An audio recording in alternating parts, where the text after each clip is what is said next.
A esta falda que usan ellas se llama la pollera. Yo no sé si esto tendrá algo que ver con la canción que dice la pollera colora de aquí para allá, de allá para acá. Y Celedonio, ¿me puedes enseñar a tejer? No, te prometo que no te la daño. ¡Ay, qué nervios ya! ¡Ay, el palazo en la cabeza!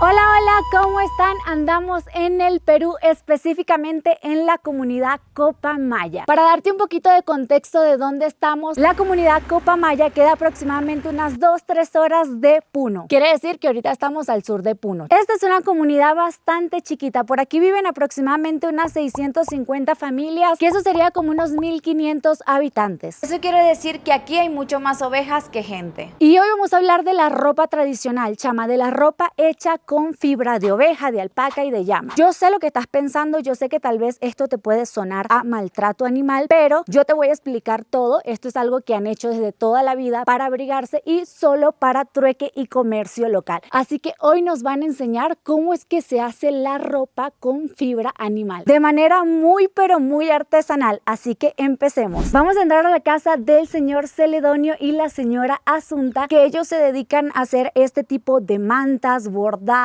ropa artesanal, ¿ok? Obviamente este no es el único trabajo de ellos. Por la mañana tienen su ganado, cosechan, siembra, y por las tardes, en sus tiempos libres, ellos se dedican a hacer este tipo de prendas para vendérsela a los hoteles más cercanos, para su uso personal o para realizar trueques con otras comunidades. Voy a entrar a la casa, por ahí ya nos andan esperando y vean, ellos trabajan aquí, que este es el patio de su casa, y por aquí nos van a ir explicando paso a paso cómo es que se logran estas bellas prendas. Primero vamos a hablar de la materia prima. ¿Qué es esto que está acá? Es la fibra de borrego, de llama, de alpaca. En esta zona, como estamos un poquito más bajo, lo más común es que se utilice de borrego, de ovejita, porque las alpacas y las llamas suelen vivir en una zona mucho más elevada, como unos 4000, 5000 metros de altura sobre el nivel del mar. Yo sé lo que estás pensando, yo sé que tú estás diciendo, ay, pobrecito el animal, le quitaron su pelaje, su fibra. Pues fíjate que me están diciendo que cortarles la fibra hasta les ayuda un poco, porque si ya pasa 1 año, 2 años, les crece tanto que ellos no pueden moverse tan bien y suele ser un poco incómodo. Ahora, ¿cuándo se los cortan? La fibra de los animalitos se los cortan más o menos por ahí de agosto, que es cuando en esta zona hace muchísimo calor, porque si se los cortan en otra temporada, tal vez el animal puede llegar a sentir un poquito de frío. Como les decía, ellos en estas zonas no tienen alpacas ni llamas, entonces si ellos quieren ese tipo de fibra tienen que comprarla en el mercado, que sería unos 60 soles aproximadamente por medio kilo. Ahora sí vamos a diferenciar la fibra de la oveja y la de alpaca. Me dicen que la de oveja se ve como más gruesa, que parece como un algodón, y pues obviamente es como blanquita. Y la de la alpaca, miren, se ve como más suavecita, como no sé, más delgada, y esta sí la puedes encontrar en diferentes colores como gris, negra, marrón y blanca. Les presento a la señora Asunta, que ella nos va a enseñar el primer paso, que es hacer el hilo con la fibra. A ver, señora Asunta, básicamente consiste en irle dando de vueltitas a la fibra, ¿no? Al mismo tiempo que lo vas enrollando, pero tienes que jalarlo con mucho cuidado porque si no la puedes romper, y hasta ahí llegó. En este instrumento que se llama capo, así es como se le conoce en su lengua, que es Aymara, es lo que hablan aquí en esta comunidad. Pues mira, tiene su ciencia, ¿oíste? Ahora vamos a hablar de los colores, porque claramente la ropa de ellos es como muy colorida, y tú dirás, si esto es de manera artesanal, ¿cómo es que hacen los colores? Pues utilizando plantas, semillas y hasta algunos animalitos para darle color. A veces lo tienen que dejar así suelto y lo vuelven así en una bolita cuando lo quieren almacenar para guardarlo para el día que quieran tejer con este color. Para hacer el color rojo utilizan esta fruta, esta planta que se llama ñuñu maya. ¡Wow! ¡Qué impresionante! Mira, tú no te imaginarías que esto pinta color rojo. O sea, a mí no se me hubiese ocurrido eso. Esta es una gente que sabe lo que hace, ¿oíste? Porque no me da a mí para ese tipo de cosas. Este que tengo aquí se llama koji y pigmenta de color amarillo. Por ejemplo, esta bolita de fibra amarilla que tengo acá la pintaron con esa planta. Y con esta, que es la raíz del chujo, puede pigmentar de color marrón oscuro, que quedaría más o menos de este color. Con las raíces de jurubana puedes hacer un un color como beige, marrón clarito y quedaría como algo así. Y de un animalito que se llama cochinilla, que vive en una especie de cactus, pueden hacer un color similar a estos que tengo acá. Es una locura, pero como en esta zona no tiene ese animalito, entonces ellos los compran en el mercado y te venden ese animalito ya seco. Es una especie como de insecto. Y si le aplicas limón a la cochinilla, va bajando el tono, se pone más opaco. Quiere decir que con ese animalito pueden sacar muchísimos colores. Primero se debe colocar el hilo así como lo está colocando Asunta. Le haces un pequeño nudo y luego lo vas a enrollar y le vas a dar muchas vueltas básicamente hasta que se termine el rollo y te queden muchas líneas de hilos como las que ella tiene acá. Entonces así puedes ir combinando los colores que quieras. Después que ya tienes todo el hilo preparado con colores y todo, se procede a poner todo en esta estructura que a usted se la hizo su esposo, ¿verdad? Sí. Esto se lo hizo su esposo. Básicamente es madera. Son palos enterrados, si se dan cuenta, están como bien martillados en el suelo para que quede firme. Me comentan que para las mujeres es mucho más cómodo trabajar así en el suelo. Entonces, luego que ella mezcla los colores que ella quiere con esto es un hueso de la pata de la llama. Miren qué filoso es. ¿Usted lo consiguió cómo? Mercado. ¿Lo intercambió por algo o lo compró? Con chuño, con quinoa cambiamos. ¿Lo cambió por quinoa? Sí. ¿De verdad? Y usted la sembró, la quinoa. Usted la cosechó. Sí. Fue un intercambio justo. Sin ese instrumento, ella no podría tejer. Entonces, ella nos va a hacer una pequeña demostración de cómo es que se teje con el hueso de pata de llama. Entonces, separa primero los hilos y luego con ese palito está pasando un hilo por en medio y con eso va mezclando los colores para que quede como todo entrelazado. Saca el palo y luego, miren, o sea, esto es súper tardado. Vean cómo se va mezclando todos los colores y se hace como un tejido. ¿Cuánto tiempo se tarda usted en hacer una manta, señora Asunta? 2 semanas, 4 horas, a veces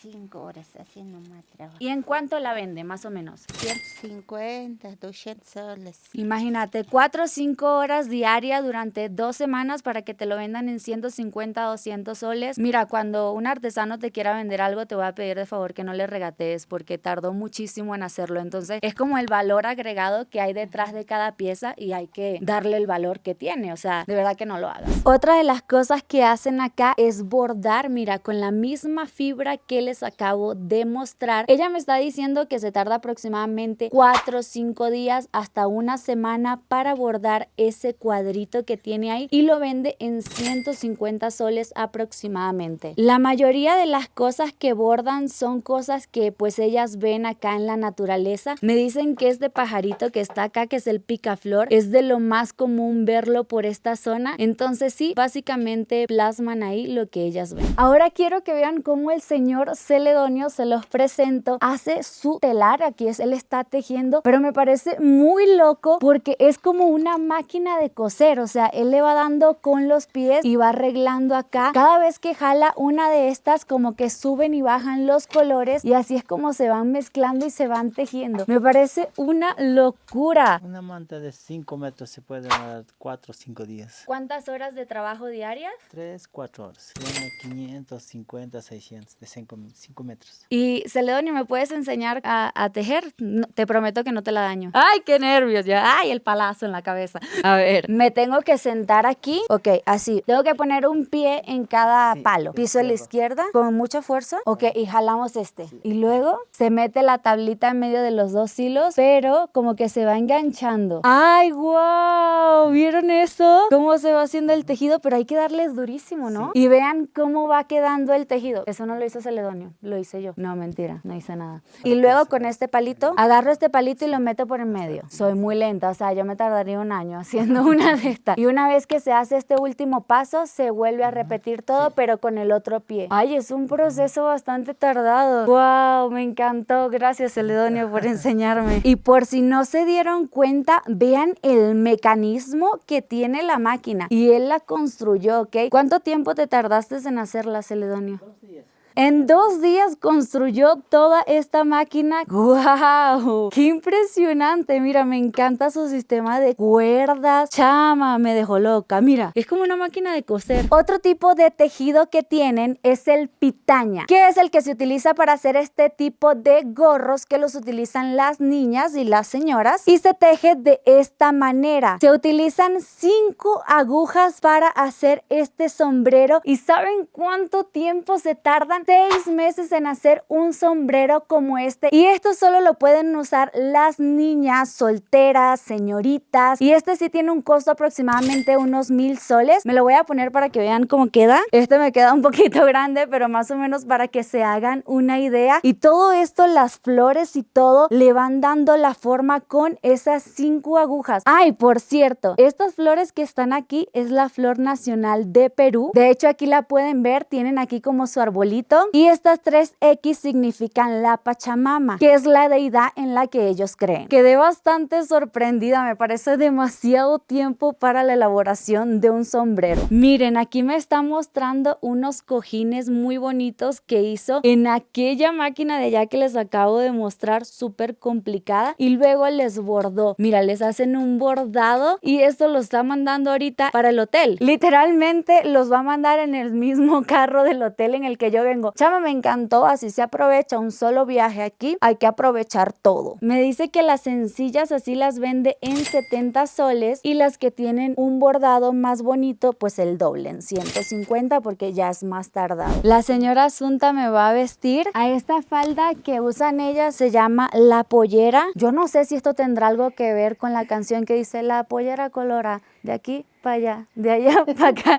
Sí, señora, ¿conoce esa canción? ¿No? Ay, pues yo creí que habían sacado la canción por la falda La Pollera. Entonces, usan esta falda y en ocasiones se ponen muchísimas capas. ¿La suya tiene varias capas o solo una? Sí, tenemos 4.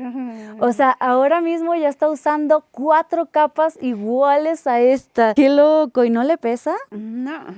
Ya está acostumbrada, ¿verdad? Sí. Y esta que está aquí es el chalequito. Ahí está. No más que a mí no me queda igual de larga que a la señora Asunta, porque tengo como 2 metros de pierna. Entonces me queda como bien cortita. Ya estamos listas. Me están comentando que justo detrás de su casa tienen una tienda museo, porque también tienen cosas que han encontrado por la zona de sus antepasados. Qué cool, vale, me encanta. Vamos a entrar a la tienda a ver qué tienen. Ah, wow, es como un depósito. Ay, ¿qué es eso? Ay, me asusté. Me dicen que esto se utiliza para un baile que se llama Tintihuaca. Es un vestuario que solo utilizan los hombres y nos van a hacer una pequeña demostración del baile. A ver, ¿cómo más o menos se haría? ¡Wow! Y van danzando así nada más. ¡Qué loco! Si se te atraviesa alguien, le das con los cuernos esos. La mayoría de las cosas que guarda acá pues son telares, cobijas que ellos han hecho. Entonces pues aquí tienen como su exhibición. Pero miren esto que me llama muchísimo la atención. Tienen artefactos que han encontrado de sus antepasados en las montañas. Que estos palitos que estamos viendo acá son para sujetar las chaquetas. Si la quieres cerrar, así la cerrabas con ese palito. Y también encontraron este capu hace aproximadamente unos 15 años. Y si lo vemos bien es como de cerámica, no es de madera. Entonces ellos piensan que es del periodo incaico. Y estas bolsitas que tienen aquí también tienen muchísimo tiempo. Y como la fibra en ese momento era escasa, por eso las hacían mucho más pequeñas. Miren lo chiquitas que eran. Que por cierto, esas bolsitas las utilizaban solamente para guardarse sus hojitas de coca. Aquí la gente mastica mucho la hoja de coca o la toma en tecito como en mate porque tiene muchísimos beneficios. Todo un museo acá detrás de su casa. Y en esta parte es donde ellos tienen a sus ovejitas. Mírenlas. Allí están. Y si se dan cuenta, tienen como una cuerdita, pero eso tiene explicación. No es que las tienen todo el día así amarraditas. Básicamente eso lo hacen para que no se escapen, porque si la dejan ahí, vete tú a saber a dónde va a parar esa ovejita. Entonces lo que hacen los dueños es que las meten en un corral y por ahí de 7, 8 de la mañana las sacan a comer comer y a las 6 de la tarde las vuelven a guardar. Y la cuerdita solo se la ponen a la mamá y dense cuenta que el chiquitín no se va a ningún lugar porque siempre quiere estar con su mamá. Pues listo, eso ya fue todo. Ahora sí es que sí acabó lo que se daba. Y si tú algún día llegas a venir por esta zona, deja de estarle regateando a los señores, ¿oíste? Ya tuviste lo complicado que es hacer eso y lo tardado que es. Así que compórtate. Déjame en los comentarios qué tal te pareció y nos vemos pronto en otro video. Chao, chao. Mi amor precioso. Llama, me voy. Si me voy caminando por aquí derechito, yo llego a Bolivia. Eso fue lo que me dijeron. Para allá, derecho está Bolivia. Un día de esto me voy a ir por allá con un tumbao a ver qué me consigo por allá. Chama, está interesante ese territorio. Mentira, que voy a estar llegando yo para Bolivia. Esta altura me está matando, chama. Tengo como 7 ataques de asma. Me voy a descansar un poquito.